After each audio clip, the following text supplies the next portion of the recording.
네, 여러분 안녕하십니까? 명지대학교 이영건 교수입니다.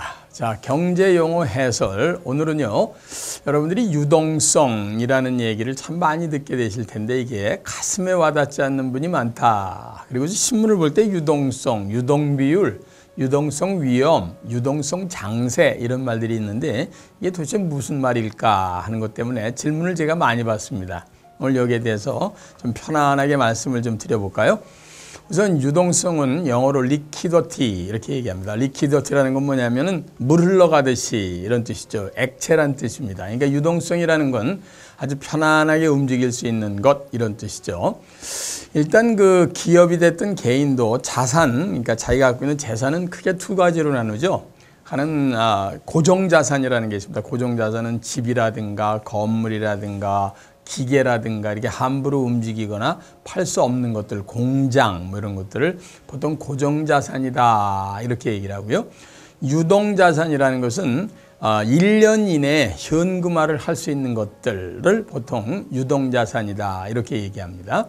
그러니까 이때는 뭐 현금이라든가 어음이라든가 수표라든가 또는 무슨 뭐 여러 가지가 있을 수 있잖아요. 그래서 자기가 갖고 있는 걸 바로 현금화 시킬 수 있는 자산을 우리는 유동자산이다 이렇게 얘기를 합니다.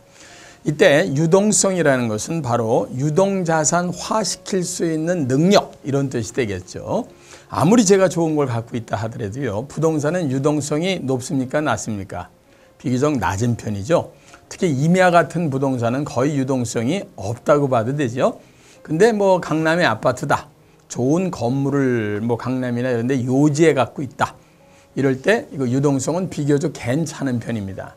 특히 강남의 아파트는 뭐 가격만 제대로 매기기만 하면 바로 뭐 몇 시간만 해도 팔리니까 유동성은 대단히 좋다고 봐야죠.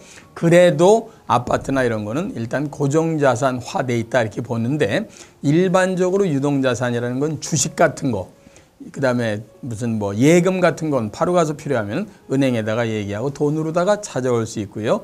주식 시장에다가는 던지기만 하면 3일 이내에 돈으로 들어오니까 그런 것들을 다 합쳐서 유동성이 높다 이렇게 얘기를 하면 여러분이 무슨 뜻인지 좀 이해가 되시리라고 봅니다. 유동 비율이라는 건 그럼 무슨 뜻이겠습니까? 바로 이해가 되시겠죠?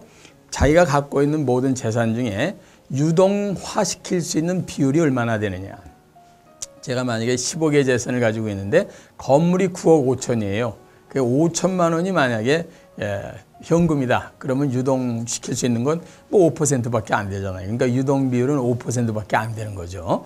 그렇게 되면요. 기업들이 굉장히 곤란한 경우를 당할 수 있어요. 모든 것들을 전부 그냥 고정자산에만 돼 있어서 중요한 게 있을 때 현금이 동원이 안 되면은 잘못하면 흑자도산됩니다. 흑자도산이라는 건 늘 이익을 내면서도요. 회사가 망하는 걸 얘기하는데 생각을 해보세요.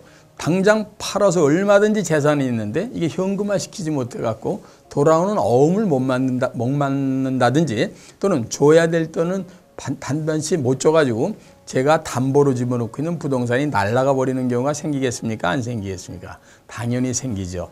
그렇게 유동 비율이 너무 낮다 보면은 기업이 움직이는데 굉장히 어렵습니다.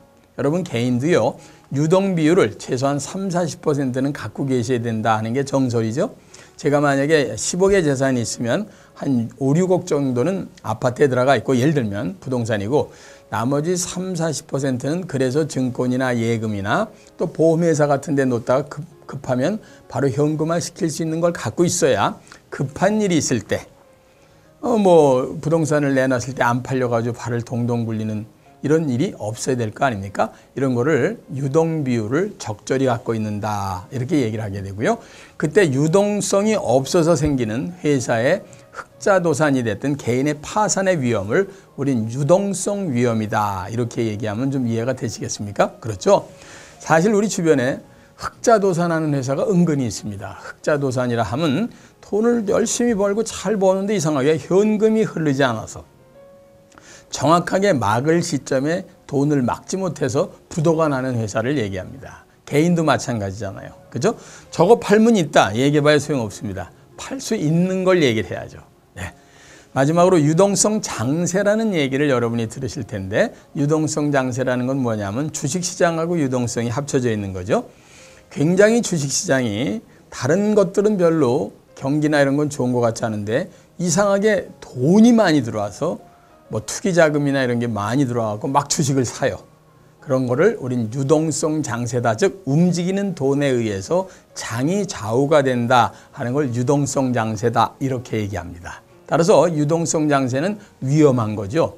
사실은 그 모든 증권시장이 경제 상황이 좋고 그리고 모든 것들이 건강한 상태에서 돼야 되는데 순간적으로 돈이 많아서 주식 가격이 쫙 올라갔다 돈이 쭉 빠지면 주식 가격이 툭 떨어지게 되면 잘못하면 개미 투자가들이 허리가 부러지는 경우가 생깁니다.